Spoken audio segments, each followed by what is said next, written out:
Good morning, students. How are you? I hope you all are keeping well. So now we have to start our study.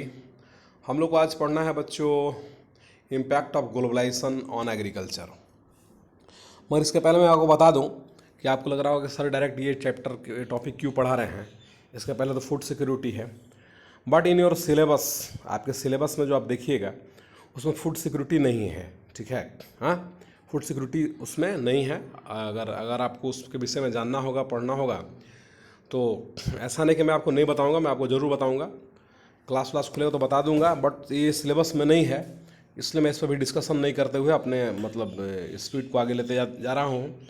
और last जो topic हमारा है impact of globalisation on agriculture, ये मैं बताने जा रहा हूँ आपको कि आपका जो कृषि है, हाँ, उस पर जो ग्लोबलाइजेशन है, जो वैश्वीकरण है, उसका क्या प्रभाव है। ठीक है, तो सबसे पहले तो टर्म जो आपका ग्लोबलाइजेशन है, ये आपको समझना होगा। ग्लोबलाइजेशन क्या होता है? आप देख रहे हो ग्लोबलाइजेशन जो वर्ड बना है, ये ग्लोब से बना है। ग्लोब जानते हो आप क्या है? हाँ, it is a model of earth है। तो ये एक मतलब कि जितना भी विश्व है, हाँ, वो सारा कुछ उस आपके ग्लोब में ही दिखता है। और इसका जो ग्लोबलाइजेशन हुआ है, मतलब इसका जो वैश्वीकरण हुआ है, इसका मतलब सारा विश्व जो है वो एक जगह ही स्थित है। तो ग्लोबलाइजेशन को हम लोग वैश्वीकरण भी कहते हैं, भूमंडलीकरण भी कहते हैं और ग्लोबलाइजेशन भी कहते हैं। इसका मतलब अगर मोटे तौर पे देखा जाए तो आपको तो बिल्कुल एक चैप्टर ही इकोनॉमिक्स में ग्लोबलाइजेशन पे पढ़ना है। इसका मतलब ये होता है कि जो पूरा विश्व है, पूरा दुनिया है, वो एक गांव की तरह है। मतलब वो एक साथ मतलब जुड़ा हुआ है आपस में। उसके अंदर आपस में कोई बैरियर्स नहीं है, चाहे कम्युनिकेशन का हो या टेलीकॉम का हो या एक्सपोर्ट इंपोर्ट का हो, ट्रेड का हो, व्यापार का हो। वर्ल्ड वाइड जो है अपने हिसाब से लोग एक दूसरे तक अपनी बात को पहुंचा सकते हैं, बात को ला सकते हैं, अपने सामानों को पहुंचा सकते हैं, ला सकते हैं। मतलब पूरा विश्व जो है गांव की तरह है। इसको हम लोग ग्लोबलाइजेशन के टर्म में देखने के लिए जा रहे हैं। ठीक है, तो अब हम लोग को देखना है कि जो भारत का कृषि है उस पर ग्लोबलाइजेशन का क्या प्रभाव पड़ा है। कि इंडिया एक कंट्री है, एशिया कंट्री है, मगर क्या इंडिया जो प्रोडक्शन करता है या जो इंडिया प्रोडक्शन करता रहा है, जिन चीज़ों का उत्पादन करता रहा है, क्या वो इंडिया तक ही सीमित रहा है या इसका संबंध जो है विश्व के अन्य कंट्री के साथ में है, दुनिया के अन्य देशों के साथ में है? हाँ, ये हम लोग को जानने का प्रयास करना है। तो हम लोग जान रहे हैं कि इंडिया जो है वो बहुत ही प्राचीन एंशियंट कल्चर वाला कंट्री है। हाँ, और शुरू से आपका देख रहे हैं कि हमारे यहाँ आज से नहीं, इंडस वैली सिविलाइजेशन के टाइम से ही इंडिया का कनेक्शन जो है ट्रेड के माध्यम से, व्यापार के माध्यम से जो है आपका रहा है, विश्व के अन्य कंट्री के साथ में रहा है। हाँ, चाहे मिस्र हो, मेसोपोटामिया हो, ईरान हो, तमाम कंट्री हो, हमारे यहाँ के बहुत से प्रोडक्ट्स वहाँ जाते थे, वहाँ से बहुत सारे प्रोडक्ट्स आते थे। तो कहीं ना कहीं हम लोग ग्लोबली कहीं ना कहीं विश्व से जुड़े हुए हैं, शुरुआत के टाइम से ही जुड़े हुए हैं। तो हम लोग यहाँ टॉपिक पे आते हैं। यहाँ पर लिख रहा है कि impact of globalisation on agriculture. ये थोड़ा सा वीडियो लंबा होने वाला है, बट डोंट वरी, ये आपको पढ़ना भी ज़रूरी है। Globalisation is not a new phenomenon. जो ग्लोबलाइजेशन है या वैश्वीकरण है, ये कोई नया घटनाक्रम नहीं है। हाँ, it was there at the time of colonisation. ये आपका कॉलोनाइजेशन के पीरियड से ही है, मतलब जब औपनिवेशिक काल हमारे यहाँ था उस टाइम से ही ये है। औपनिवेशिक कारण आप समझते हैं, जब ब्रिटिश हुकूमत हमारे यहाँ थी उस टाइम से ही आपका जो है आपका ये ग्लोबलाइजेशन चलता आ रहा है। उसके पहले से भी आ रहा है, मगर यहाँ से स्टार्ट किया है, इसलिए मैं बता रहा हूँ। इन द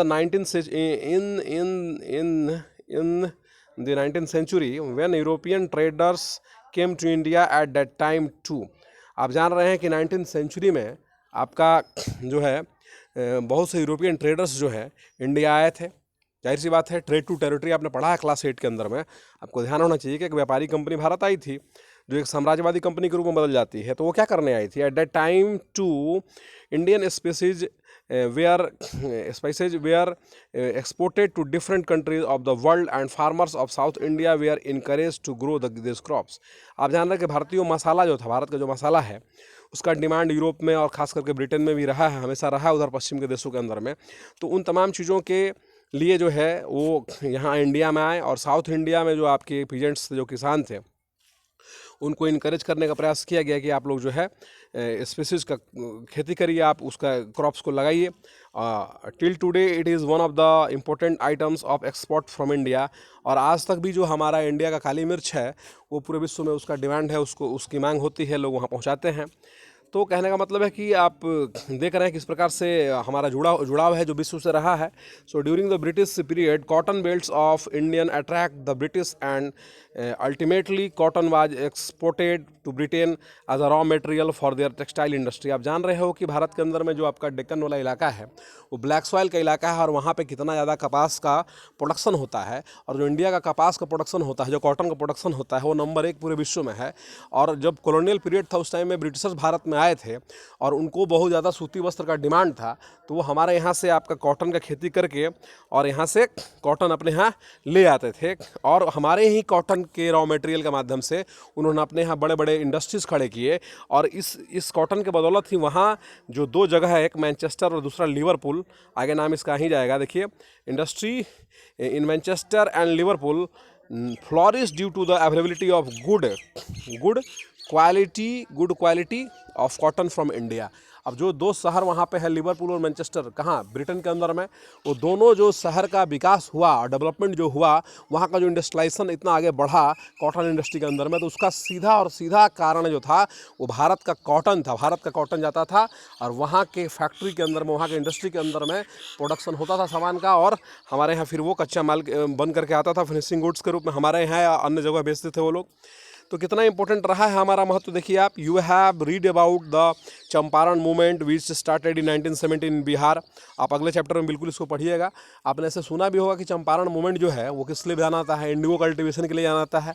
हाँ, इंडिगो कल्टीवेशन कॉलोनियल पीरियड के अंदर में आपने पढ़ा था कि बंगाल तक था, क्लास 8 का ये भी विषय है, और वो शिफ्ट करके बिहार जाता है, जहाँ पर गांधी जी के नेतृत्व में आपका एक मूवमेंट होता है, क्योंकि वहाँ पे लोग उनको बाध्य करते हैं कि आपको इंडिगो की खेती करनी है। 3 कट्ठिया व्यवस्था थी, 20 कट्ठा में 3 कट्ठा में आपको इंडिगो लगाना था।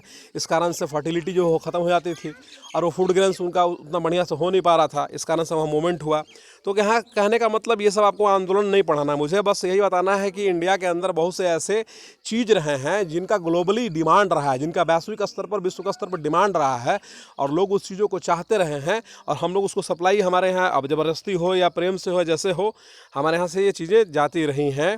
अब देखिए आगे देख रहे हैं हम लोग कि लिख रहा है कि this was started because farmers that region, वही बता रहा है गांधी, वो चंपारण वाला, region were force to grow indigo on their land because it was necessary for the textile industry. और वो जानते हैं आप, नील का काम क्या होता है, जो सूती वस्त्र है उसको रंगने के लिए वो यूज होता है, और ये ज़रूरी था, इसलिए कारण से यहाँ से जो है लोग लेकर के जाते थे। They are unable to grow food grains sustain their families.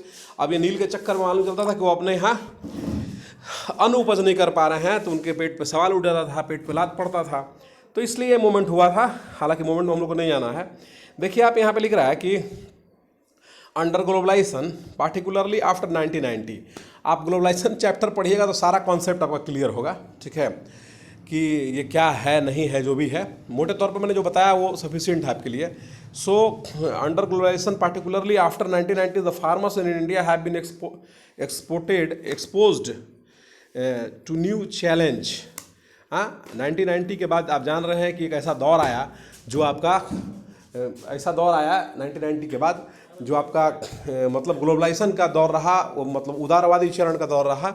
उस समय जो आपका शुरुआत टाइम में इंडिपेंडेंस के बाद जो हमारे कंट्री के अंदर गवर्नमेंट थी, उन्होंने आपके बहुत से बैरियर्स बनाए हुए थे ट्रेड व्यापार को लेकर के, मगर 40 सालों के बाद जो है आपका उसके अंदर छूट दी गई, और फिर आपका मतलब थोड़ा लिबरल स्टेप उठाया गया, मतलब कि ट्रेड वगैरह करने के लिए, व्यापार करने के लिए जो है विश्व के अन्य प्रोडक्ट जो होते थे उसका भी हमारे यहाँ एक्सपोर्ट इंपोर्ट होने लगा, मतलब एक्सपोर्ट होने लगा, आयात होने लगा हमारे यहाँ भी। तो ये कहीं ना कहीं एक चैलेंज के रूप में काम आया, क्योंकि पहले जो था वो बाहर की चीज़ों से कंपटीशन हमारा नहीं था, इसलिए हमारे लिए थोड़ा टफ कम था। बट ये 1990 के बाद जो है आपका ये नया चैलेंज के रूप में आ गया, न्यू चैलेंज लिख रहा है। Despite being an important producer of rice, cotton, rubber, tea, coffee, jute and spice, our agricultural products are not able to compete with the developed countries because of the highly subsidized agriculture in those country। देखिए हमारा सब कुछ होता है, बढ़िया होता है, बढ़िया क्वालिटी का होता है, बढ़िया नंबर में होता है, ज़्यादा होता है। बट समस्या ये है कि जो अदर डेवलप्ड कंट्री की सरकारें हैं, गवर्नमेंट है, वो अपने यहाँ के जो किसान हैं, जो फार्मर्स हैं, उनको जो है आपका सब्सिडी देती हैं।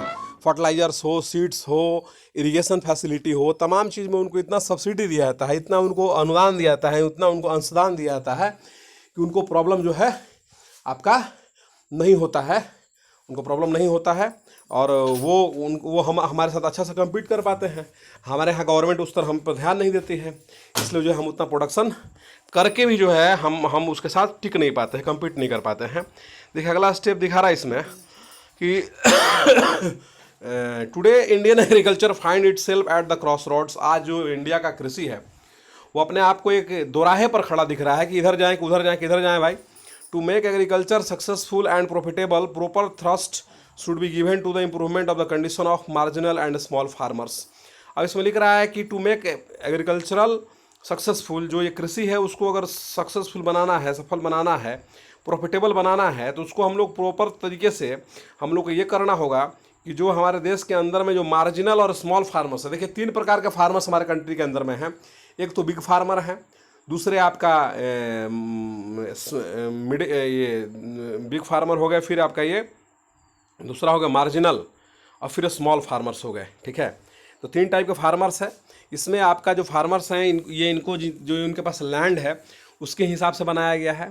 तो इसमें जो आपके मार्जिनल्स फार्मर जिसको बोलते हैं हम लोग, सीमांत फार्म किसान बोलते हैं उसको, शायद उनको 1 हेक्टेयर से कम ज़मीन होती है उनको मार्जिनल कहते हैं।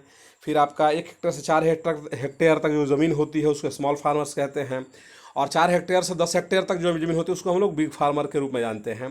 तो यहाँ कहने का मतलब है कि जो कंडीशन आपका मार्जिनल फार्मर्स का और स्मॉल फार्मर्स का है उसको सुधारना होगा हम लोग का। कहने का मतलब ये है, अगर ऐसा होता है तो जा करके हमारा जो कृषि है वो डेवलप होगा, क्योंकि यही ज़्यादा लोग हैं, इसी कैटेगरी में आने वाले ज़्यादा लोग किसान हैं। So the green revolution promised much. तो ग्रीन रेवोल्यूशन एक आपका देख रहे हैं कि इस प्रकार से एक क्रांति हुआ जो बहुत ही प्रॉमिस किया, उसको लगा कि बहुत अच्छा हो रहा है, अच्छा हुआ भी उससे। But today it's under controversy, मगर आज ये विवाद का विषय है, कंट्रोवर्सी का विषय है। क्यों कंट्रोवर्सी है भाई? तो इट इज़ बीइंग एलेग्ड, मैंने एलिगेशन इस पे लगा हुआ है कि that it has caused land degradation due to over use of chemicals, drying aquifers and vanishing biodiversity. मतलब ग्रीन रेवोल्यूशन से प्रोडक्शन तो हुआ, मगर आप जान रहे हैं कि इसके अंदर इंसेक्टिसाइड, पेस्टिसाइड, फर्टिलाइजर्स और ओवर इरिगेशन, ये तमाम तरह की चीज़ें हुई जिसके कारण से आपका कहीं ना कहीं लैंड डिग्रेड हुआ है, प्रॉब्लम्स हुए हैं, मतलब आपका दिक्कत हुआ है। ड्राइंग एक्विफायर्स मतलब जल भृतों का सूख जाना, मतलब ये जो भी आपका वाटर सोर्सेज हैं उनका वो भी ये कम हुआ है। तो ये सब प्रॉब्लम हुआ है, और बायोडाइवर्सिटी जो हमारा है उसको भी ये वेनेसिंग किया है, कहीं ना कहीं नष्ट करने का प्रयास किया है। तो मैंने ओवरऑल कहा जाता है ग्रीन रेवोल्यूशन हमारे लिए उतना फ़ायदेमंद नहीं हुआ, एक लिमिटेड एरिया में हुआ, एक सीमित एरिया में हुआ, और इसमें नुकसान हुआ हमारे इन्वायरमेंट को भी। So the keyword today is gene revolution which includes genetic engineering. आज का जो समय है उसमें आपका जीनी रेवोल्यूशन के रूप में जाना जा रहा है, जीन क्रांति जिसको हम लोग कहते हैं। और जीनी रेवोल्यूशन क्या है? तो genetic engineering is recognise as a powerful supplement in inventing new hybrid variety of seeds. ये नया वैरायटी का एक सीड्स है जो कि बिल्कुल ऑर्गेनिक तरीके से तैयार किया गया है। लिख रहा है कि in fact organic farming is much in vogue today because it is practice without factory made chemicals such as fertilisers and pesticides. मतलब ये जो ऑर्गेनिक तरीके से इस सीड्स का निर्माण किया गया है तो इसके अंदर वो तमाम चीज़ें नहीं हैं जो आपका फैक्ट्री के अंदर में केमिकल्स और फर्टिलाइजर्स के रूप में जो पेस्टिसाइड वगैरह बनता है या जो केमिकल्स का यूज होता है उन तमाम चीज़ों से ये रहित है। मतलब इसके अंदर मतलब वो सब चीज़ों का मतलब केमिकल्स मिलावट नहीं है, मतलब केमिकल्स की आवश्यकता नहीं पड़ेगी, मतलब उस तरह की चीज़ों में। इसलिए यहाँ है कि hence it does not affect environment in the negative manner. तो इस कारण से जो है आपका नेगेटिव मैनर में ये इन्वायरमेंट को नुकसान नहीं पहुँचाएगा, ये बात इसमें स्पष्ट है। देखिए इसलिए इसको ज़्यादा प्रोत्साहित किया जा रहा है, ऑर्गेनिक खेती का प्रोत्साहित किया जा रहा है, इससे इन्वायरमेंटल डिग्रेडेशन नहीं हो रहा है। A few economist think that Indian farmers have a bleak future if they continue growing food grains on the holding that grow smaller and smaller as the population rises. India's rural population is about इतना। मतलब अभी कुछ ऐसे economics हैं, कुछ ऐसे अर्थशास्त्री हैं जो ये अंदाज़ा लगा रहे हैं कि भारत के किसानों का जो भविष्य है वो अंधकार में दिख रहा है, क्योंकि ये केवल लगातार फूड ग्रेन्स ही पैदा कर रहे हैं। छोटा छोटा उनके पास स्मॉलर होल्डिंग्स है, मतलब ज़मीन कम है और उस पर केवल फूड ग्रेन्स पैदा कर रहे हैं, उसका उस तरह का कीमत मिल नहीं पा रहा है। सो लिख रहा है कि India's rural population is about इतना 833 मिलियन इन रूरल पॉपुलेशन 2011 के हिसाब से है, और विच डिपेंड्स अपॉन 250 मिलियन। अब सोचिए आप कि 833 मिलियन पॉपुलेशन है और 250 मिलियन अप्रोक्सीमेटली इतने हेक्टेयर खेती है, एग्रीकल्चर लैंड ही है, और an average of less than half of hectare of पर पर्सन। मतलब एक एवरेज निकाला जाए तो जो भारत के किसान हैं उनको आधा से भी हेक्टेयर से भी कम जो है मतलब आपका ज़मीन उनके पास उपलब्ध है। तो आखिर बताइए कैसे वो बेनिफिट स्थिति में रहेंगे, यही कहने का मतलब है। देखिए लिख रहा है कि India's farmers should diversify their cropping pattern from cereal to high value crops. इसमें एक सजेशन दिया गया है आपका कि जो इंडिया का फार्मर है उनको अलग तरीके का जो है डाइवर्सिफाई करके अलग अलग फसल जो है उनको लगाना चाहिए, क्रॉपिंग पैटर्न यूज करना चाहिए। और जो खाद्यान्न फसलें हैं, सीरियल्स की जो फसलें हैं, उसकी जगह पे आपका हाई वैल्यू क्रॉप्स लगाना चाहिए। ठीक है, ज़्यादा खेती करना चाहिए, जो कि नगदी फसलें होती हैं जिनका कीमत बाजार में है वो बिकता है, उसका सही कीमत मिलता है। This will increase income and reduce environmental degradation simultaneously. मतलब इससे क्या होगा, उनका इनकम बढ़ेगा और इन्वायरमेंटल डिग्रेडेशन भी मान लीजिए कम होगा। Because fruits, medicinal herbs, flowers, vegetable, biodiesel crops like jatropha and jojoba needs much less irrigation than rice और शुगर कैन। अब देखिए इसमें लिख रहा है कि जिस प्रकार से आपका वो मेडिसिनल हर्ब्स लगाइए, फ्रूट्स लगाइए, वेजिटेबल्स लगाइए, इन तमाम चीज़ों में आपका पानी का खपत कम होता है। जिस प्रकार जितना पानी का खपत आपका ये हमारे फूड ग्रेन्स में, शुगर केन और राइस में होता है, उससे कम पानी में हो जाएगा, इन्वायरमेंटल डिग्रेडेशन कम होगा, क्योंकि कीट पतवार नाशक, इरिगेशन के लिए पानी, और ऊपर से आपका जो ये फर्टिलाइजर्स वगैरह डालते हैं, तो ये सब प्रॉब्लम होता है। देखिए लिख रहा है कि India diverse climate can be harness to grow a wide range of high value crops.